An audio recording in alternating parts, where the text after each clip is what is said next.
Hey everyone, I hope you guys have been doing great.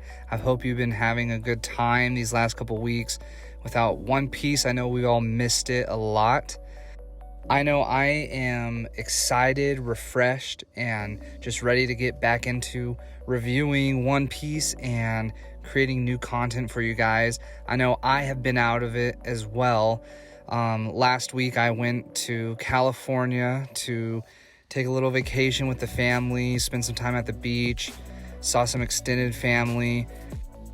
I was able to recharge my batteries, and so now I'm gonna get back to this and create more One Piece content. And I've also discovered Funko Pops, which is my new hobby and addiction, I guess you can say. But yeah, so happy to be back. There's so many things I'm excited for this One Piece chapter. I'm doing it a different way. I'm not writing a script beforehand and reading off of it. I'm just gonna free flow and just look at the chapter and talk with you guys about this.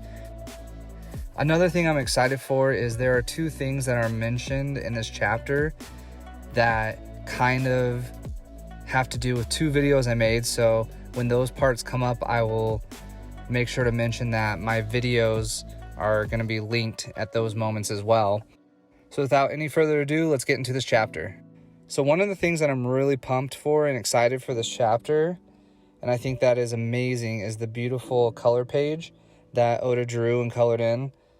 It has the Straw Hats all sitting on a train, looking out to the ocean, holding their cups up in celebration, probably in celebration of Jinbei joining the crew. Jinbei, all the Straw Hats are actually inside the train carts, but Jinbei is actually outside of the train car, sitting on top of the train, which I thought was kind of interesting. I don't know why they wouldn't include him inside the train with everyone else, because even someone as big as Frankie is in the train, because at first I thought, oh, maybe Jinbei is just too big, it doesn't fit inside the train. But I mean, even Frankie is inside. So we have that. We have all the Straw Hats eating or drinking and just having a good time.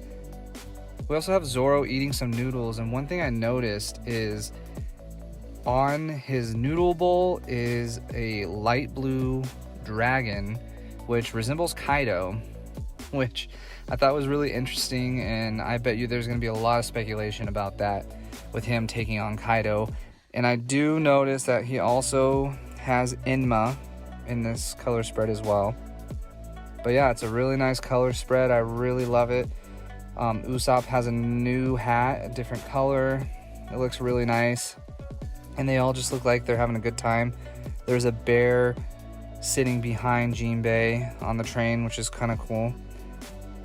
And the other thing I really liked about this chapter is the Shonen Jump Weekly Jump cover page, and it has Luffy and Yamato on it, and I really enjoy this because we see Luffy in his full get-up, his jacket, his red shirt as usual, but also we see his pants are orange, and his the tie he ties around his waist is purple, which I think is really cool aesthetically.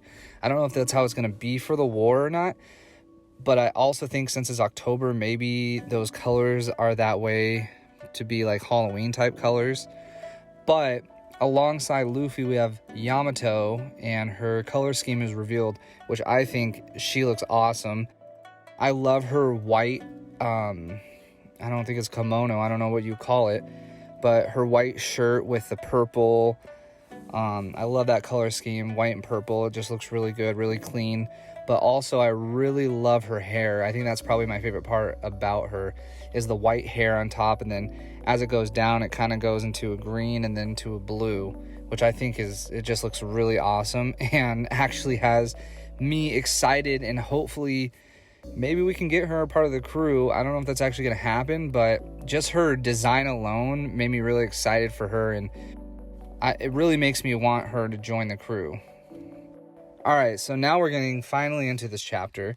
The chapter is titled Remnants, which has something actually to do with a video that I've created before. So we'll get into it. We get this view of Onigashima, and Big Mom talking to Perospero, saying that she has decided to form an alliance with Kaido, and she wants to be with Kaido and his forces. But Perospero states that he wants her to be Pirate King, and actually all the other members of the crew, they all want her to be the Pirate King. And something interesting that Big Mom mentions in this panel is she says, "I know that, so you guys can trust me, right?" And then Perospero kind of gives this weird look, this kind of really, I mean, I know he's creepy looking, but it's even more creepy than usual. And he says, "I see, that's nice to hear." So to me, that's kind of like a nod saying, hey, we're going to betray Kaido as soon as we can. I think she's either trying to gain some kind of power that Kaido has, maybe some military strength, maybe some weapons. I don't know what she's exactly after, but also I feel like she could be after the poneglyph as well. But I also think that there's going to be a moment where Kaido is down and he might actually die in this arc, because I think if Luffy or whoever it is that knocks out Kaido, I think she's going to come up and defeat Kaido. I think she's going to kill him, actually, and then maybe lay waste to everyone else who's on Onigashima, the winners and the victors, and kind of kick them while they're already down, because Luffy's going to be having a huge fight with Kaido, and after that fight, he's going to be very tired, so I think she's going to try to kill Kaido and then, you know, wipe out Luffy and the Straw Hats, but I guess we're just going to have to wait and see on that. And then the next panel is this really cool image of Marco the Phoenix here, and he mentions to Perospero that the reason why they want to team up is because they had a common goal of defeating the demons. So to me, I think there's a couple of ideas that it could be between obviously the ancient giant race, Ors, but since they're all dead and the demons that are alive now are just Vegapunks, I mean, it could be the case, but those aren't actually the real demons. They're just created like that. But also, King's race could be considered demons. We don't know what kind of race he is. So he might be talking about defeating King. So I'm not sure about that one just yet. So this next part is actually the part where I made a video about, and I think this is a little hint towards that. Big Mom mentions to Marco, why are you helping these kids out? And is this what the remnants of the Whitebeard pirates are doing? They're just doing whatever. They're not doing anything. I don't even know where some of them are. And Marco has this reply where he says, "It seems like you don't know what remnants means, Big Mom." And then she gives him like a questionable face. But then he says, "We are not bound by the word of Pops. So those of us who survived are free to do as they want." So to me, that is a little hint, and I'll put this video up above, a link up above in the box, so you guys can click and listen to it. But this, to me, is a hint of possibly the Whitebeard pirates, the remnants, joining Luffy and his Grand Fleet. And this video that I made actually gives a lot of in-depth reason on why they would be perfect to join the Grand Fleet. So if you watch that video, you can listen to it now, come back later, or go and visit that video later. It doesn't matter to me, but I feel like Marco and the Whitebeard remnants will be joining Luffy and their crew as the Grand Fleet members. And then Big Mom pretty much just tells them, do as you please. So we also have a little panel of Carrot running, saying she's going to avenge Pedro. So we'll see how that goes. Obviously, she's going after Perospero. And then we see Luffy running, and people in the background yelling, "Go ahead, Straw Hat, son." And Luffy's yelling, "Thanks." And then right after that, we get a scene of Black Maria talking and about to play some music as Shinobu's running away from Yamato with Momo in hand. Black Maria is singing about romance and reuniting and finding, I assume it's a lover type of song. But what's interesting about that is when she's singing about that, then on the next page, it shows the reuniting of the 9 red scabbards with Kaido.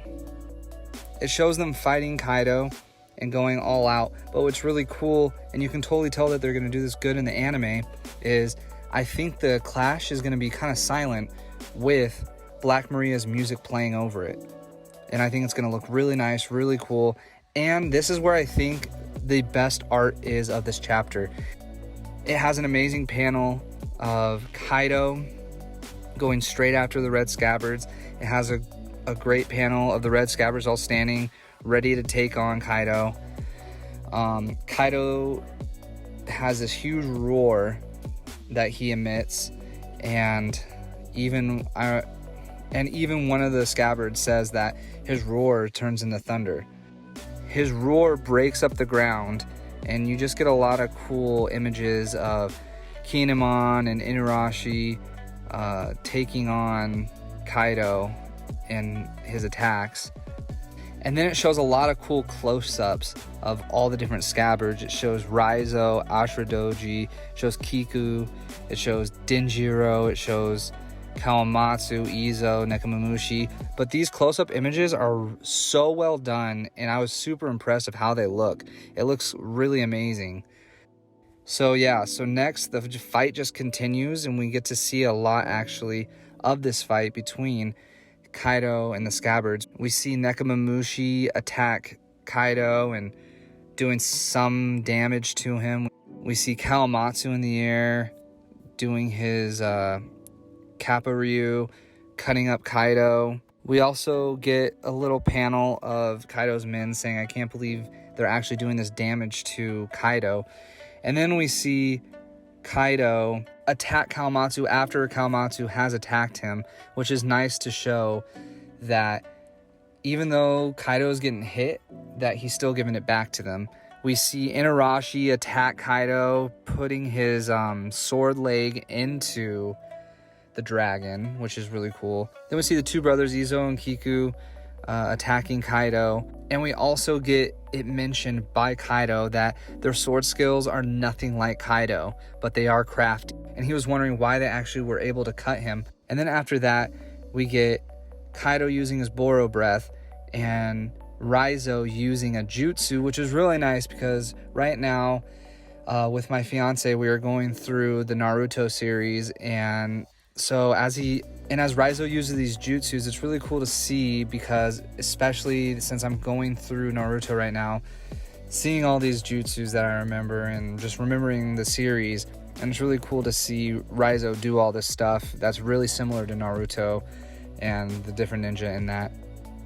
But we see Raizo use a scroll to return the Boro breath back to Kaido and actually do quite a bit of damage, but it does seem like either Raizo got attacked by it also and he got affected by it, or he's just running away from it. You can't really tell. In the next panel, we see Kaido looming over the 9 red scabbards, and Kinemon is huffing. And then we go back to a 3-panel flashback where Odin's trying to teach them his Odin 2 sword style, and they are not wanting to learn it, and he's wondering why they won't learn it. But his wife says that they're all trying to fight over who's going to be the strongest of his disciples. We see a little panel of Kaido saying, "You can't be serious," with Ashuradoji, Kinemon, Denjiro, and Inurashi all with little panels of their faces being very serious, actually, in response to Kaido. And then it shows all their backs face towards us, but viewing Kaido, and we see Kaido's face, and we see them all 4 of them holding swords saying Odin Nitoryu, which obviously we know is 2-sword style. So what's about to happen right now is these 4 swordsmen, who Denjiro and Ashuradoji are probably the 2 of the strongest of the 9 red scabbards, are about to attack Kaido with Odin's Nitoryu.